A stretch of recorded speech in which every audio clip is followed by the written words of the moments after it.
Hey everyone, this is Lug&Tug Sawmill. Today Carol and I are going to make us a bunch of 4/4 boards for who knows what.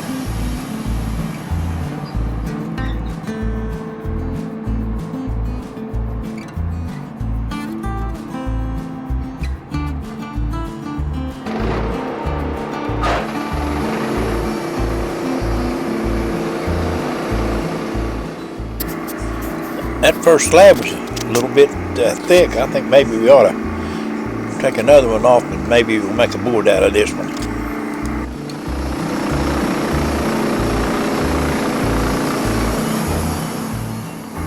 Oh yeah, that looks much better. We can probably get maybe a 6-inch wide board.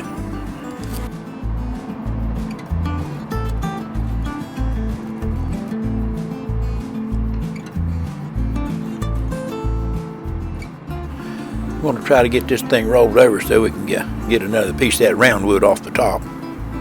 Well, not the top now, it's the side now. There's going to be a top here in just a minute.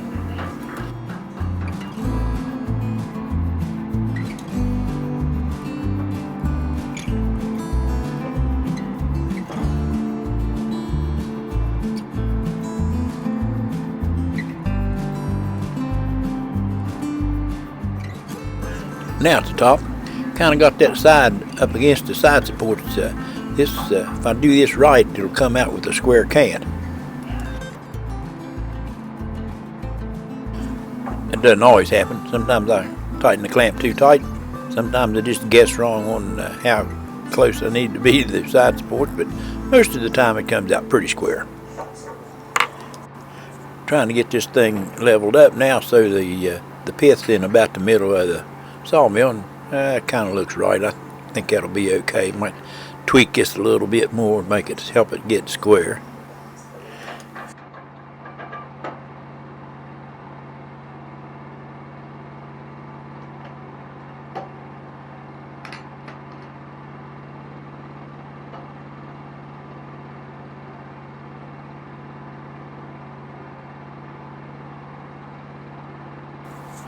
Everybody's kind of got their own system on how to get started. Woodmiser says you're supposed to roll at 180 degrees, and that gives you two parallel sides to work with, but this stuff's kind of heavy and I'm kind of old, so I think I'll just turn it 90 degrees and try to get it as square as I can. If it doesn't come out square, I'll do some wedging and tapping and figure it out a way to make it square.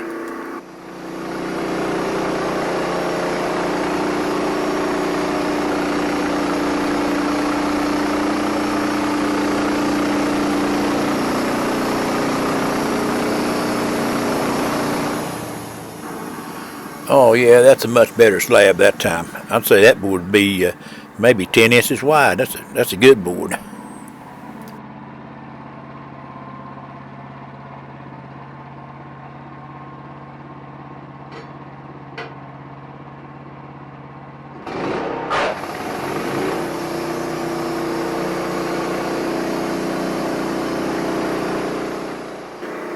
We just take that flitch off now. I'd say it'll trim up a good 8 inches, maybe 10 inches wide.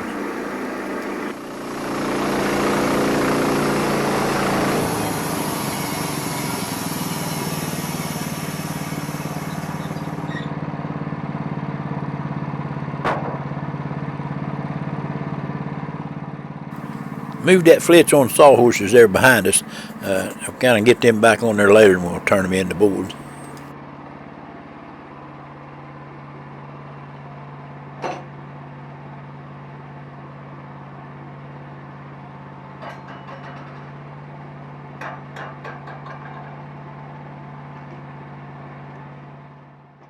One more roll. Now this ought to come out square, flopping it down on that side, but you don't know that to be a fact till you check it, but maybe I won't check it this time. That way I won't know that it's wrong.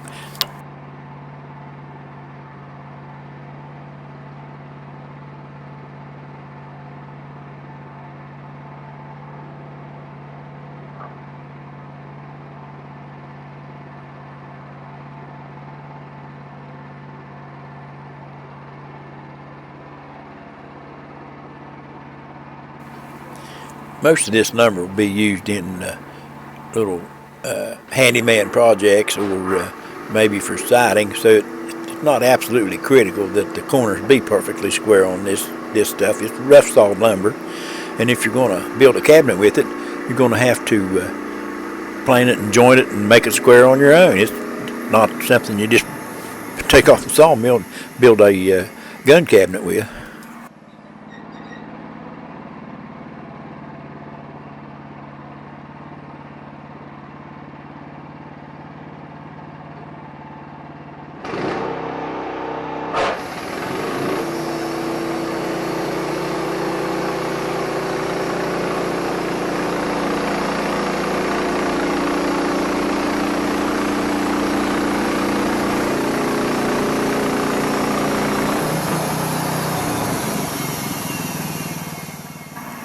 There we go, another flitch to put on the sawhorses. They're going to have several to edge there later on.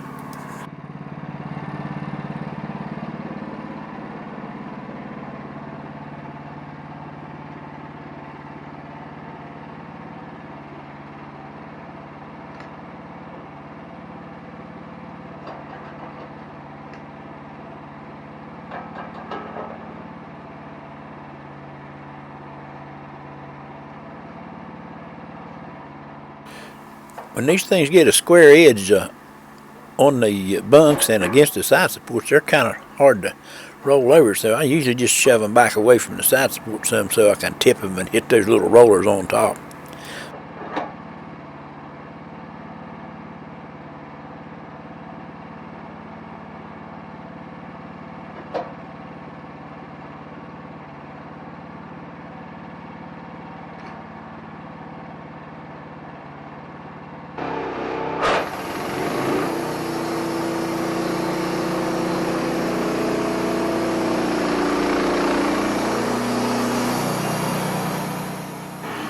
I must have not got that pith leveled up as well as I thought I did. This really should be about an equal thickness slab from end to end, but it's just not even close.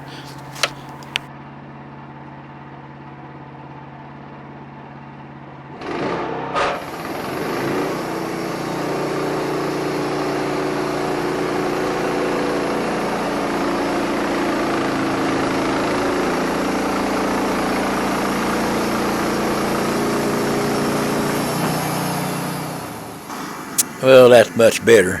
That still may reduce the number of boards that get off this, though. It's kind of important to gauge how much lumber you're actually going to get before you do anything.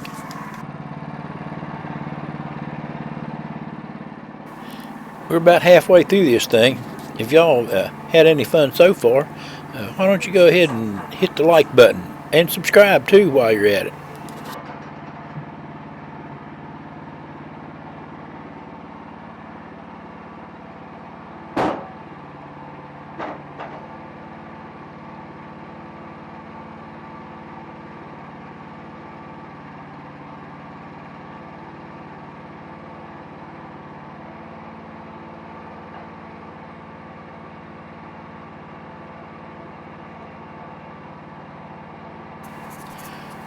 We got it turned up there so it's I don't think I checked to see if it was square, but it looks pretty square.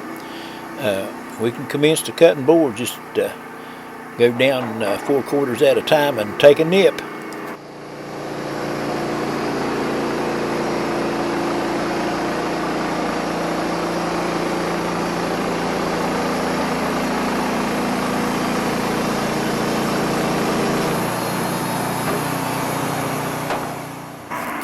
That looked like a little tiny wedge cut off there. Maybe I did check it for square and make some adjustments here.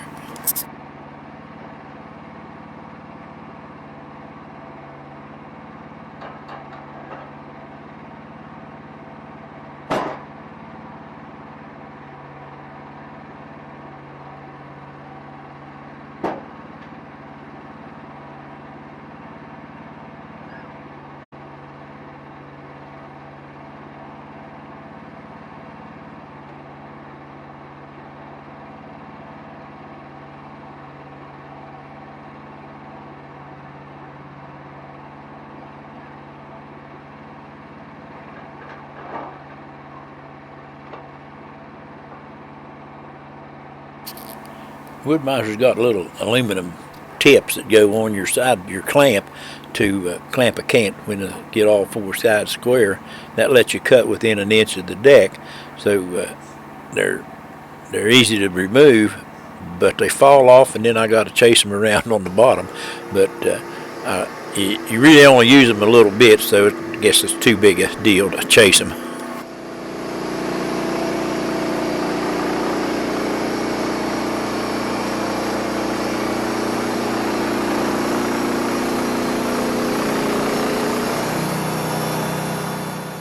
That looks like that's just a little bit of a wedge again, so we're going to get it squared up here so we can make some boards. It won't be too long now.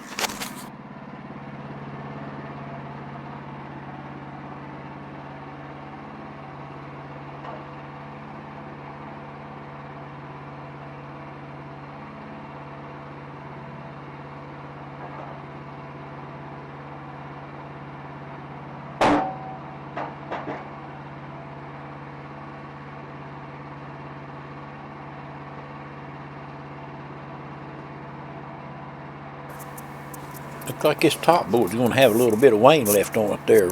Might have to make it in, turn it into a flitch and make it edged a little bit too.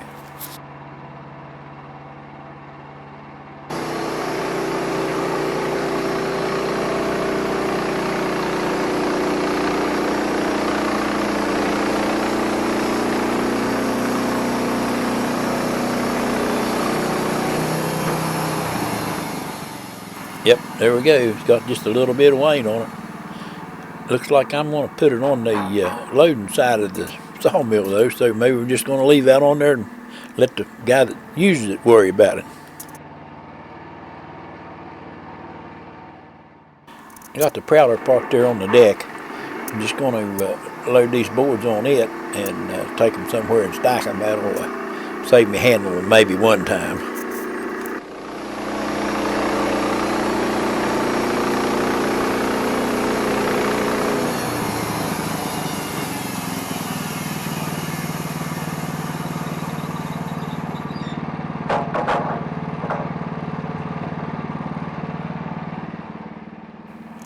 That's one good idea that Wood-Mizer had.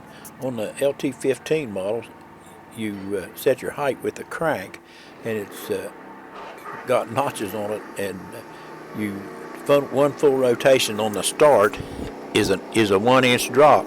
Well, you've got little clicks that are a 1/16 inch each, so if you want to go a 4/4 board, you crank it one circle, and then you have to go down 2 clicks because of the thickness of the curve. That way it's really easy to do. You don't have to look at gauges, and you don't have to look at scales. You just crank it down and make it cut.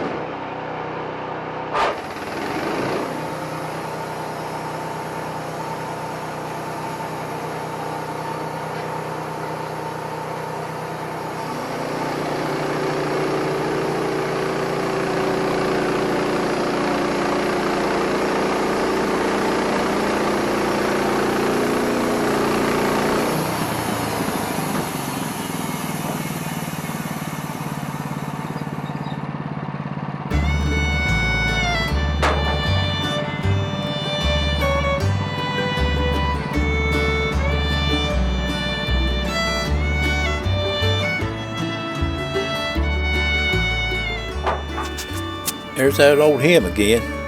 I'm glad you came by to see us today. We can use all the help we can get around here, and we really want you to come back again.